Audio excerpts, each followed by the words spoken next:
시청자 여러분 안녕하십니까? 90분간 만남이 이뤄진 한중 정상회담 MBN 특보로 전해드리겠습니다. 올해 첫 정상회담으로 서로를 택한 한국과 중국이 어떤 결과를 내놨을지 그 내용과 향후 관계를 전망해 보도록 하겠습니다. 특히 새해부터 혼란스러운 국제 정세 속에서 어떤 영향을 미칠지도 살펴보겠습니다. 두 분 나와 계십니다. 청와대 출입하는 서남빛 기자 그리고 한중 글로벌 협회장 우수근 교수 나와 계십니다. 안녕하십니까? 네. 네, 안녕하십니까? 예, 먼저 성 기자. 네. 지금 이제 90분간 정상회담은 끝이 났고 지금은 어떤 상황입니까? 네, 우리 시각으로 지금 시각이 9시 10분을 좀 넘어가고 있습니다. 오늘 오후 5시 45분, 역시 우리 시각입니다. 지금 네. 중국과는 시차가 1시간 나기 때문에 한중 정상회담, 원래 예정된 건 1시간이었는데 훌쩍 넘겨서 1시간 30분간 진행이 됐고요. 그로 인해서 뒤에 일정들이 조금씩 이제 딜레이가 될 수밖에 없었던 상황이겠죠. MOU, 여러 건의 MOU 서명식이 있었고 그 이후에 또 여사 간의 또 차담회도 진행이 됐습니다. 별도로요. 그리고 국빈 방문 때는 또 의례하는 행사죠. 양국 정상 간의 선물 교환하는 행사가 있었고 그리고 지금은 조금 전 국빈 만찬이 시작돼서 현재 만찬 행사가 진행 중에 있습니다. 국빈 만찬은 어디서 현재 이루어지고 있나요? 인민대회당에서 이루어지고 있는데요. 지금 이번에 여러 장소들이 등장을 합니다. 네. 조어대라는 곳에서 사전 오찬 간담회가 있었고 또 인민대회당 여기에서는 이제 MOU 서명식 그리고 지금 국빈 만찬까지 계속 이어지고 있습니다. 네, 그러니까 전체적으로 비즈니스 포럼이 있었고 그다음에 여러 가지 MOU가 체결됐고 예. 그다음에 90분간 한중 정상회담이 이루어졌고 현재도 국빈 만찬이 이루어지고 그렇습니다. 있다. 예. 네, 한중 정상회담. 부장님께서는 어떻게 전체적으로 보고 계십니까? 지금 결과에 대한 양쪽 브리핑이나 내용은 나오지 않고 있지만 분위기는 상당히 좋았던 것으로 전해지고 있어요. 네, 지금 앵커님이 말씀하신 그대로입니다. 아직 정상회담 결과가 발표되지 않고 있지만 전체적인 분위기만 보더라도 와, 이거는 상당히 우리가 기대했던 만큼 적어도 그만큼은 됐다라는 것을 얘기할 수 있습니다. 예를 들면요. 중국의 외교부 대변인 린젠 외교부 대변인은요. 정상회담이 이뤄지기 전에도 이런 식으로 발표를 했습니다. 이번 방중은 한중 양국의 전략적 협력 동반자 관계를 더욱 발전시키는데 적극적 역할을 할 것으로 기대한다라고 긍정적으로 이미 얘기를 했고요. 네. 그것이 내부 방침, 중국 내부 방침이 그런 것이 없으면 이렇게 발표할 수가 없거든요. 그다음에 중국의 주요 언론 환구시보 또한 이런 식으로 얘기했습니다. 이번에 정상회담이 이뤄지기 전서부터 평가를 내놨는데 새해맞이 방중이다라는 것. 즉 새해라는 것은 묵은 해를 다 어렵고 쉽지 않은 것을 다 버리고 새 마음으로 새롭게 시작한다라는 것. 한중 양국이 이제 새롭게 모든 것을 시작하는 그런 방중이다 해갖고 새해맞이 방중이다라고 했거든요. 네. 이것만으로도 한중 관계는 중국 측에서는 껄끄러운 것을 다 없애고 새롭게 적극적으로 맞이할 것이다라는 것을 표명을 했고 돌발 변수가 전혀 없이 잘 끝난 걸 보니까 그 예상대로 적어도 그 예상대로는 진행이 되었다라는 그런 평가가 가능한 것이죠. 네, 새해 들어서 누구 집에 간다거나 누구를 손님으로 초대한다는 것이 보통 친하거나 그런 어떤 의미가 담기지 않으면 쉽지 않을 것 같은데 국가적으로 봤을 때도 한국과 중국이 서로 택했다. 큰 의미가 있을 것 같아요. 그러면 어느 부분에 좀 집중해서 봐야 될까요? 결과로는. 예, 일단은 1월 초에 네. 1월 초에 중국 같은 경우는 1월 달에 웬만하면 그 해외 정상 국빈을 초청하지 않는데 네. 그렇게 하겠다라는 건 상징적으로 작정을 하고 한국의 이재명 대통령을 그만큼 예우를 하겠다. 즉 대한민국에 그만큼 다가가겠다라는 것이었지 않습니까? 그러니까 시진핑 주석서부터 모든 중국 측 인사들이 제일 처음부터도 공항에 영정 남은 것도 파격적이었지 않습니까? 네. 장관급이 나왔습니다. 기존에는 차관급이 나왔었죠. 예. 예, 그렇습니다. 평균적으로 차관급이 나왔는데 이번엔 장관급도 나왔고 게다가 우리는 잘 보도를 안 하고 있는데 과학기술부 장관이 나왔거든요. 네. 이것은 과학기술부 장관은 중국 국무원 26개 부처 중에서 서열 5위입니다만 그것보다 더 의미가 있는 것이 앞으로 중국은 한국과 과학기술 분야에 있어서 더욱 적극적으로 협력을 해갖고 미래 산업을 공동으로 선도해 나가고 싶다라는 중국의 의중이 달린 것이거든요. 네. 이처럼 중국은 처음부터 한국에 적극적으로 다가오기 위해서 준비를 많이 했고 그것이 이번에 잘 전개된 회담이다라는 생각이 듭니다. 예, 저희가 중국을 한 11년 만에 국빈 방문을 하는데 당시에는 차관급이 영접을 했는데 이번에는 과학기술정보 우리나라로 얘기하면은 네. 과학기술부 장관이 네. 나와서 영접을 했기 때문에 그만큼 큰 의미를 두고 있다. 네. 하지만 그래도 한국과 중국의 정상회담 그동안에 좀 경색된 면이 없지 않아 있었기 때문에 이번에도 여러 가지 좀 이슈가 있었을 것 같아요. 송 기자, 우리가 이슈하고 좀 주의 깊게 봐야 될 부분들 뭐가 있을까요? 일단은 뭐 양국 관계 협력을 강조하는 거 이게 굉장히 이 두 정상 간에 공을 많이 들였다. 이런 부분 포인트라고 봐야 될 것 같고요. 네. 이제 실질적인 성과들 꼽자면 이제 일단 공동 성명 발표 이런 걸 봐야겠습니다만은 지금 현재 분위기상으로는 공동 성명 발표는 이번 회담에서는 없을 걸로 보입니다. 어허, 예. 그렇다면 뭐 아무것도 남기지 않고 지나간 거냐 그건 아니고요. 네. 14건에 달하는 MOU 네. 이번에 서명 체결을 했거든요. 특히 주로 이제 경제 분야에서 양 국가의 협력이 강조되는 그런 모습들을 볼 수 있습니다. 네. 뭐 예를 들면 뭐 디지털 분야라든지 아니면 뭐 해양 수산물이라든지 뭐 지적 재산 문제 뭐 특히 이제 AI가 차세대 산업으로 양 국가 모두 중요한 상황에서 이런 부분에서 협력을 모색한다. 이런 거는 재확인했다. 이런 부분들은 좀 눈여겨볼 만한 부분이라고 봐야겠습니다. 근데 우리가 한중 정상회담이든 정상회담 같은 경우는 이제 결과물에서 양쪽이 이제 발표하는 내용을 보면은 좀 결과를 평가하기가 좋은데 예. 이런 생각도 들 수 있을 것 같아요. 한중 정상회담의 결과가 발표문으로 나오지 않는다, 문구화되지 않는다. 그럼 양쪽에 좀 다른 의견이 있어서 그런 거 아닌가 이런 생각도 들 수 있는데 한중 관계는 그럼 어떻게 이번에는 그런 평가가 좀 어울리지 않다 이렇게 봐도 될까요? 그런 평가도 불가능하지는 않겠습니다만 지금 한중이 특히 이제 예민한 현안들 같은 그렇죠. 경우에 당장 지금 이번 정상회담을 계기로 뭔가 결론을 낼 수 있는 그런 성격의 문제들은 아닙니다. 예를 들면 뭐 한반도 비핵화 문제라든지 또 뭐 한한령 해제 문제라든지 네. 뭐 핵잠수함 추진 뭐 이런 문제 같은 경우에는 예를 들면 핵잠수함 추진 같은 경우는 지금 몇 년이 걸릴지도 모르고 이거를 뭐 우리 나라 안에서도 한국에서 건조하냐 미국에서 건조하냐 이것도 지금 정해진 바가 없지 그렇죠. 않습니까? 사실 이번 한 번의 만남으로 뭔가를 뭐 정리해서 뭘 내놓아야 한다. 이걸 요구하기에는 또 좀 무리가 있지 않나 이런 생각을 해봅니다. 네, 일단 한중 정상회담 끝난 분위기는 좋게 지금 국내에서는 평가를 하고 있습니다. 한중 정상회담 뭐 발표문이 안 나올 것으로는 예상이 되는데 그렇다면 궁금한 거는 중국 내에서 중국 분위기는 어떨지 좀 궁금해지고 있습니다. 저희 베이징 특파원 연결해 보도록 하겠습니다. 김한준 특파원.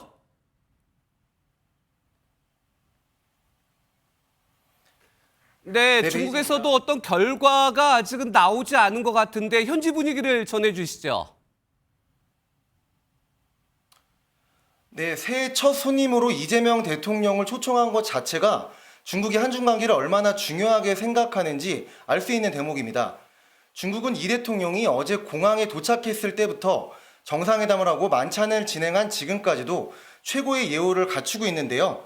이런 상황에서 시진핑 중국 국가주석은 이 대통령에게 의미심장한 덕담을 건넸습니다. 2달 만에 2번 만난 것은 양측이 한중 관계를 중시하고 있다는 점을 보여주는 것이라며 새해에는 당신과 함께하겠다고 말한 건데요. 한중 관계의 새로운 출발을 선언하는 것이라 해도 무방해 보입니다. 실제로 시 주석은 중국은 한국과 함께 우호 협력의 방향을 굳건히 수호하고 협력 동반자 관계를 발전시키도록 하겠다고 강조하기도 했습니다. 다만 선택이 쉽지 않은 문제도 꺼냈습니다. 시 주석이 역사의 올바른 편에 서 있어야 하고 정확하고 올바른 전략적인 선택을 해야 한다고 말한 건데요. 최근 대만을 둘러싸고 벌이고 있는 일본과의 갈등 국면에서 중국 편에 설 것을 에둘러 표현한 것으로 풀이됩니다. 현지 중국 언론들도 한중 정상회담 관련 내용을 속보로 계속 보도하고 있는데요. 신화통신은 이 대통령이 한중은 일본 군국주의 침략에 맞서 함께 싸웠다며 한국은 하나의 중국을 견제한다고 말했다고 전하기도 했습니다. 지금까지 베이징에서 전해드렸습니다. 네, 중국 분위기도 일단은 좋은 것 같습니다. 2달 만에 두 정상이 두 번째 만남, 그 의미가 깊다 이렇게 해석을 하고 있습니다. 하지만 시진핑 주석도 우리나라한테 요구하는 사항들이 좀 있는 것 같습니다. 앞서 전해드린 것처럼 올바른 전략적 선택, 이 부분을 얘기를 했는데 저희가 한중 정상회담의 모두 발언 주요 내용을 한번 정리해봤습니다. 직접 한번 들어보시겠습니다. 应当坚定站在历史正确一边，做出正确战略选择。中方愿同韩方一道，牢牢把握友好合作方向，秉持互利共赢宗旨，推动中韩战略合作伙伴关系沿着健康轨道迈进，切实增进两国人民福祉，为地区乃至世界和平发展正向赋能。好，我就先说这些。 네, 시진핑 주석이 이재명 대통령 앞에서 올바른 선택을 거론했습니다. 회장님, 그 올바른 선택, 중국이 원하는 선택은 뭔가요? 중국은 항상 미국과 달리 명확하고 단호한 얘기를 하지 않고 간접하고 애매모호한 화법을 쓰지 않습니까? 네. 참 해석을 쉽지 않게 하고 있는데 중국 국내에서의 보도라든가 중국 국내에서 강조하는 것을 보면 그렇게 어렵지 않습니다. 역사의 올바른 편에 서 있어야 되고 정확하고 올바른 전략적인 선택을 해야 한다는 것.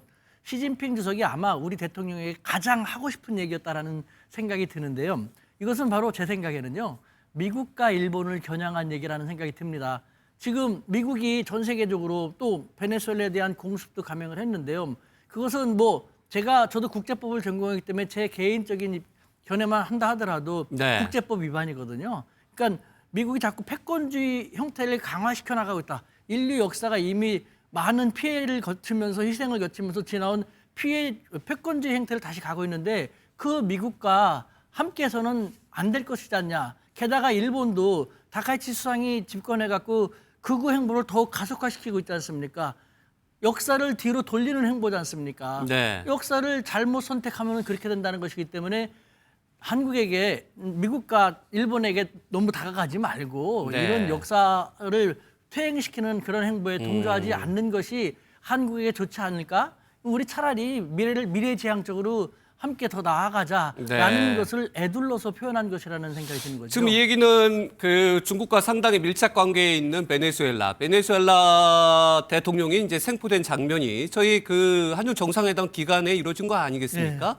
그럼 이 부분과 관련해서 우리에게 올바른 선택을 해라. 이런 연관관계도 있다고 보시는 건가요, 그럼? 그렇죠. 그러니까 미국이 베네수엘라를 그렇게 했지 않습니까? 네. 베네수엘라는 중남미에서 반미 친중의 선봉에 선 국가였거든요. 중국이 네. 상당히 큰 타격을 받게 되었습니다. 그래서 앞으로 글로벌 사우스 국가들과 함께 그 타협책을 아니면 그 극복책을 마련하려고 노력하는데 한국에게도 뭐 간접적으로 부탁을 하면서 좀 경고하는 듯한 그런 이미지로 얘기를 한 것인 거죠. 네. 이제 그러면 더 궁금해집니다, 성 기자. 네. 이재명 대통령이 과연 어떤 대답, 또 외교적인 용어지만 어떤 용어를 선택을 했을까요? 이런 올바른 선택에 대한 요구에 대해서. 사실 지금 시진핑 중국 국가주석이 요구하는 대답, 이거는 상당히 예민한 문제들에 속합니다. 그렇죠. 예를 들면 뭐 미중 간의 갈등, 네. 또 중일 간의 갈등. 여기에서 지금 이재명 정부 같은 경우에는 실용외교라고 하는 그 이름으로 중재자 역할을 좀 해보려고 하는 전략이지 않습니까? 네. 우리 국익을 최우선으로 놓고 우리 국익에 도움되는 방향이라면 답을 미리 정해놓지 않는 것이죠. 그게 네. 우리는 무조건 중국과 가까이 지내야 한다. 혹은 뭐 일본과 가까이 지내야 한다. 이렇게 뭔가 진영 논리에 휩싸이는 것이 아니라 그때 상황마다 우리 국익에 최우선되는 선택들을 하는 지금 전략을 갖고 있기 때문에 네. 아마 비공개 회담 때 어떤 이야기가 있었을지는 이제 백브리핑을 통해서 들어봐야겠습니다만 제 생각에는 뭔가 그 현안 하나하나에 구체적인 이렇게 답을 단정적으로 않았을 거다. 던지지는 않았을 걸로 보입니다. 예. 우리는 한미동맹을 기반으로 하고 있기 때문에 우리가 어떻게 보면은 중국으로 갔을 때는 이 상황을 예견하지 못하고 중국으로 출발했을 가능성도 있지 않습니까? 그렇기 때문에 이재명 대통령도 시진핑 주석의 여러 가지 요구에 대해서 외교적으로 어떤 선택을 했을지 또 어떤 답을 했을지도 좀 나중에는 좀 지켜봐야 될 것 같습니다. 어떻게 보세요? 네, 그 즉답을 하지는 하지는 않았을 것도 거다. 외교의 좋은 전략 중에 하나인 것입니다. 그리고 그 이미 이재명 대통령도 간접적으로 얘기했습니다만 이제는 더 이상 안미 경중의 시대가 아닙니다. 네. 미국에게 안보를 전적으로 의존하기 쉽지 않다는 것은 베네수엘라 스타에서도 알 수 있고 또 중국도 자기가 살기 쉽지 않은 상황인데 중국한테 경제로 의존한다. 이것은 그것이 아니라 21세기 중견강국 대한민국답게 이제는 저는 안다 경다를 계속 주장합니다. 안보도 다자적인 측면에서 구하고 경제도 다자적인 측면에서 구한다. 즉 주변 사관과 혹은 전 세계와 더불어 그 속에서 안보도 구하고 그 경제적인 번영도 구해나가는 그런 식으로 해 나갈 필요가 있다는 생각이 듭니다. 예. 지금 저희가 이제 정상회담 모습을 전해드리고 있는데 이재명 대통령하고 시진핑 주석을 이렇게 보면은 제가 그러면 함께 다시 한번 볼까요? 넥타이 색깔도 같습니다. 넥타이 색깔도 서로가 맞췄을 것 같지는 않은데 일단 양 정상이 새해 첫날부터 같은 색깔의 넥타이를 메고 매우 좋은 분위기와 관계를 이어가고 있습니다. 글쎄요, 이제 저 부분은 이제 해설의 영역에 속할 것 같은데요. 네. 경주 에이펙 대회 같은 경우에는 뭐 우리나라는 사실 우리나라를 상징하는 색깔이 막 이렇게 있죠. 외부에 알려진 부분들. 태극 모양이라든지 그렇죠. 그런 넥타이 색깔 태극 있죠. 모양 같은 경우는 지금 붉은색도 있고 푸른색도 있지 않습니까? 네. 근데 지금 시진핑 주석이 경주에 방문했을 때는 푸른 색깔 계열의 넥타이를 어허. 하고 왔고 그때 이재명 대통령의 지금 영상이 색깔도 에이펙 영상이에요. 예, 지금 푸른색 영상이 에이펙 계열로 영상인데 맞췄단 에이펙 말이에요. 때는 파란 넥타이. 푸른색 계열로 맞췄었습니다. 그런데 어허. 이번에는 지금 붉은색 지금 저 화면이죠. 네. 푸른색 계열로 이게 의도로 갖고 했는지는 뭐 모르겠습니다만 같은 모습입니다. 그리고 네. 오늘 장면도 이제 띄워주시면 지금 붉은색으로 맞춰져 있는데 우리나라에서 왔을 때는 푸른 색깔 계열로 같았고 중국에서는 사실 이제 국가 색깔이 붉은색이지 않습니까? 네. 붉은색을 매우 선호하고요. 아마 이런 좀 취향을 맞추는 것들도 뭔가 있었지 않았을까 이렇게 생각이 듭니다. 예. 방문국가 그리고 초대 국가의 또 서로 간에 넥타이 색깔도 맞추면서 우호 관계를 다졌다. 이렇게 일단은 확인이 되는 모습입니다. 그러면은 여기서 또 이재명 대통령의 모두 발언 어떤 발언이 있었는지 제가 정리를 했습니다. 함께 들어보시죠. 이번 정상회담은 2026년을 한중 관계 전면 복원의 원년으로 만들 중요한 계기가 될 것입니다. 지난 수천 년간 한중 양국은 이웃 국가로서 우호적인 관계를 맺어왔고 국권이 피탈되었던 시기에는 국권 회복을 위해 서로 손을 잡고 함께 싸웠던 관계입니다. 한중 수교 이후에는 서로 때려야 뗄 수 없는 호혜적 협력 관계를 발전시켜 왔습니다. 국민 실생활과 직결된 분야에서 수평적 호혜 협력을 이어가며 민생 문제 해결을 위한 노력을 더욱 강화할 것입니다. 아울러 한반도 평화를 위해 실현 가능한 대안을 함께 모색하겠습니다. 번영과 성장의 기본적 토대인 평화에 양국이 공동 기여할 수 있도록 해야겠습니다. 오늘 이 자리가 경주에서 미처 다하지 못한 이야기를 함께 나누고 한중 관계 전면 복원이라는 역사적 흐름이 더욱 견고해지는 결정적 계기가 되기를 바랍니다. 다시 한번 초청에 감사드립니다. 이재명 대통령의 얘기를 들어보면 한중 간의 여러 가지 이슈가 좀 복합적으로 담겨 있는 것 같습니다. 한반도 평화, 남북 관계, 그다음에 수평적 호혜, 그다음에 민생 분야 해결. 이 부분들이 저희가 이슈로 생각하는 남북 관계, 그리고 한한령 해제 이런 부분들이 포함되어 있다. 이렇게 볼 수 있나요? 맞습니다. 특히 이재명 대통령은 그 모든 것을 포함하는 2026년을 한중 관계 전면 복원의 원년으로 만들고 싶다. 이 방중이 그 계기가 됐으면 좋겠다. 되도록 하겠다라고 강한 의지를 표명하셨는데 저는 이것이 또 우리가 주목해야 할 포인트라는 생각이 듭니다. 이 한 문장으로서 이재명 대통령은 과거 정부와는 달리 다른 나라를 너무 의식하지 않겠다. 현재 대한민국은 명실상부 중견 강국입니다. 경제 국력 10위권이고 군사력 5, 6위권 그렇지 않습니까? 네. 중견 강국 대한민국에 걸맞게끔 타국의 의식을 너무 하지 않고 대한민국의 국익만을 위해서 정진하겠다. 네. 한중 관계를 전면 복원한다면은 당장 미국과 일본이 꺼려할 것이고 그렇지 않습니까? 이전 같은 경우는 그 미국과 일본도 고려해가지고 주저주저 했는데 그렇게 하지 않겠다. 우리는 미국과 일본하고 지금 좋은 관계지 않습니까? 네. 우리 대한민국의 번영과 생존을 위해서라면 중국과의 관계도 중요하다. 우리는 대한민국을 위해서 오로지 달려가겠다라는 것. 나는 다른 거 생각하지 않고 대한민국만을 위해서 가겠다라는 것을 그 강력한 의지를 표명하신 거라는 생각이 듭니다.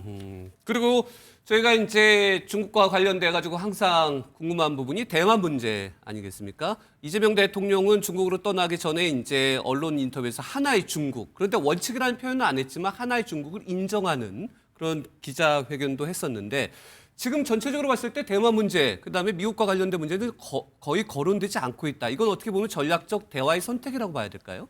대만 문제는 이미 사실 이번 방중에 있어서 가장 큰 걸림돌이 대만 문제에 대해서 이재명 대통령, 이재명 정부가 어떤 입장을 취할 것인가 그것을 중국이 가장 우려하면서 예의주시했는데 이미 정상회담에서는 언급하지 않아도 되게끔 돼버렸습니다. 네. 대통령이 방중하시기 전에 CCTV의 인터뷰에서 한중 수교부터 우리 정부는 일관되게 하나의 중국 입장, 하나의 중국을 견제하고 있다는 얘기를 했지 않습니까? 그렇죠. 중국이 가장 걱정하던 것이 해소가 됐기 때문에 부드러운 분위기에서 대통령을 맞이하고 네. 극진히 대접할 수 있었던 것이죠. 그러니까 하나의 중국을 인정을 했기 때문에 맞는 사람, 맞이하는 사람 입장에서도 전체적으로 부드럽게 손님을 맞이할 수 있었다.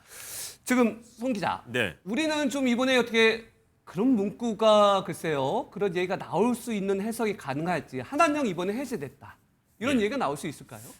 그 가능성은 현실적으로는 낮아 보입니다. 아하, 왜냐하면 힘들어 보인다. 이제 한중 관계의 복원이 시작된 걸로 우리가 봐야 하거든요. 그러니까 사드 배치 직후에 이제 한한령이라고 하는 게 생겼죠. 그러니까 우리 대중문화, 예를 들면 뭐 K-팝 콘서트 이런 게 이제 금지가 되고 한국 드라마 방송 금지되고 그런데 이게 몇 년 동안 있었던 게 하루아침에 바로 복원되기는 쉽지는 않은 문제입니다. 그런데 또 중요한 거는 중국에서는 공식적으로 한한령이라는 건 있지 않다 이렇게 또 얘기를 본인들이 한 하고 적이 있고 없다 이렇게 주장을 해요. 그렇습니다. 공식적으로 그런 조치는 없었다. 그런데 실질적으로는 있었지 않습니까? 그러니까 우리로서는 네. 이걸 이제 풀어야 하는 것인데 게다가 그 어느 때보다 지금 K-팝 이 그렇죠. 문화가 이 산업적으로도 융성기를 맞이하고 있지 않습니까? 그래서 이걸 반드시 풀어야 하는데 오늘 이제 강훈식 대통령 그 비서실장이 언론에 나와서 인터뷰를 한 내용에도 묻어져 있습니다. 이게 그 분위기가 지금 이번에 한 번의 만남으로 이게 뭔가 바로 해제되지는 않을 거고 네. 지금 이제 한중 관계 복원이 시작됐으니까 양국의 신뢰 관계가 두터이 쌓이면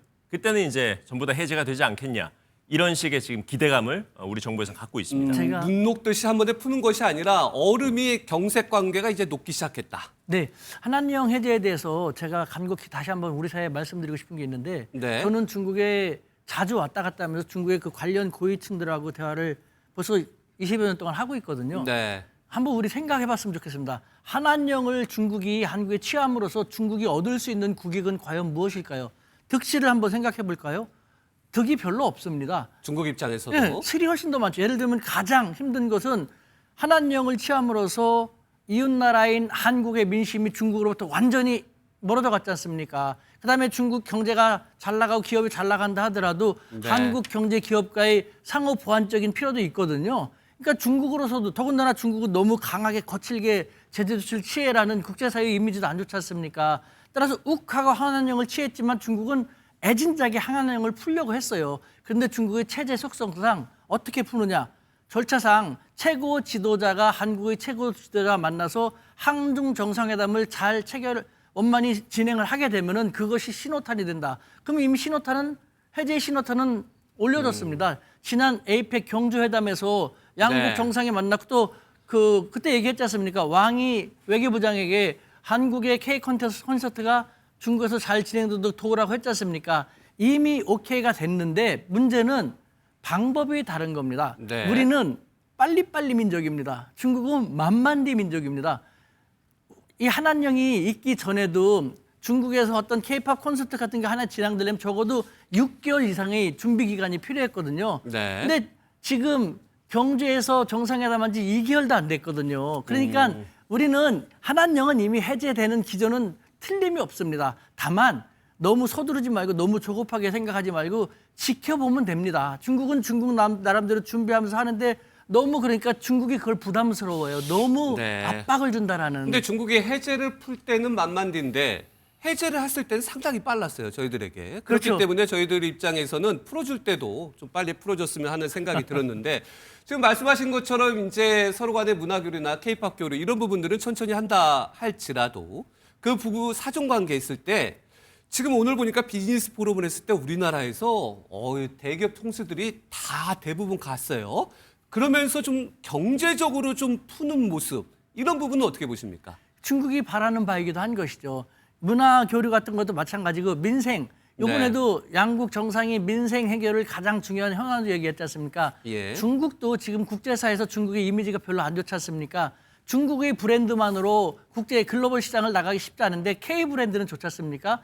즉 중국도 한국과의 경제 교류를 강함으로써 중국 시장뿐만 아니라 글로벌 시장으로 계속 진출하고 싶은 욕망이 강하거든요. 그렇기 네. 때문에 경제 분야는 민감한 뭐 국가 안보라든가 군사력과 관계 없는 분야서부터 네. 빠르게 경제 협력이 강화되어 갈 거라는 기대가 가능합니다. 네. 또 한중 비즈니스 포럼에서 이재명 대통령은 병난도를 언급하기도 했습니다. 병난도 정신이다 이런 얘기도 했는데 관련 발언 또 한중 비즈니스 포럼에서 이재명 대통령의 발언 얘기를 한번 좀 직접 들어보시겠습니다. 푸른 물결이 넘실대는 나루라는 뜻의 이름처럼 병난도는 단순히 물건을 사고 파는 공간을 넘어 양국의 사람과 기술, 사상과 문화가 오가던 교류의 창이었습니다. 더욱 주목할 점은 외교적 긴장과 갈등이 있었던 시기에도 병난도를 통한 교역과 교류는 중단되지 않았다는 사실입니다. 오늘날 우리가 다시 주목해야 할 지점은 또 바로 이 병난도 정신이라 하겠습니다. 네, 한중 관계에서 병난도 정신. 과거 역사적으로 한중 관계를 좀 풀어보자 이런 이재명 대통령의 발언이었는데 손한백 기자, 네. 병난도 정신 오래간만에 들어봅니다. 어떤 의미를 담고 있을까요? 예, 이번에 이제 크게 정상회담에서 이제 정상회담 중심으로 이루어진 이 중국 순방에서 보면 경제가 한 축이고 안보가 한 축이지 않습니까? 네. 그런데 이제 경제 협력 부분을 언급을 한 거죠. 이번에 한중 비즈니스 포럼이 상당히 성대하게 개최가 됐습니다. 400명 넘는 이제 기업인들이 우리 측에서 참석을 했고 지금 한중 FTA가 발효가 2015년도에 됐어요. 그때 무역 규모가 2,200억 달러 수준이었었는데 이 교역액이 2022년에는 3천억 달러를 넘었었어요. 네. 이게 이제 최고액을 찍은 이후에는 계속해서 이제 정체가 돼 있거든요. 그러니까 지금 한중 관계가 지금 몇 년째 이제 정체를 이 국면을 벗어나지 못하고 있는데 이재명 정부에서는 이 관계 개선에 대한 의지가 굉장히 강합니다. 특히 경제 분야에서요. 그거를 오늘 이 자리에서 다시 한번 강조했다. 이렇게 봐야겠습니다. 네. 일단 현재까지 결과는 양국이 모두 발표는 하지 않고 있습니다. 현재 만찬이 이루어지고 있는 것으로 전해지고 있는데요. 여기서는 또 선물도 교환됐을 걸로 예상이 됩니다. 국빈 방문 새해부터 한중 관계에 좋은 의미에서 어떤 선물이 오갔을까요? 성 기자, 예. 한번 설명을 해주시죠. 예, 시진핑 주석에게도 선물이 갔고 또 펑리위안 여사에게도 선물이 갔어요. 지금 보이는 것은 그러면은 우리 쪽에서 준비한 그렇습니다. 선물이겠죠? 기린도 그리고 금박 용문 액자.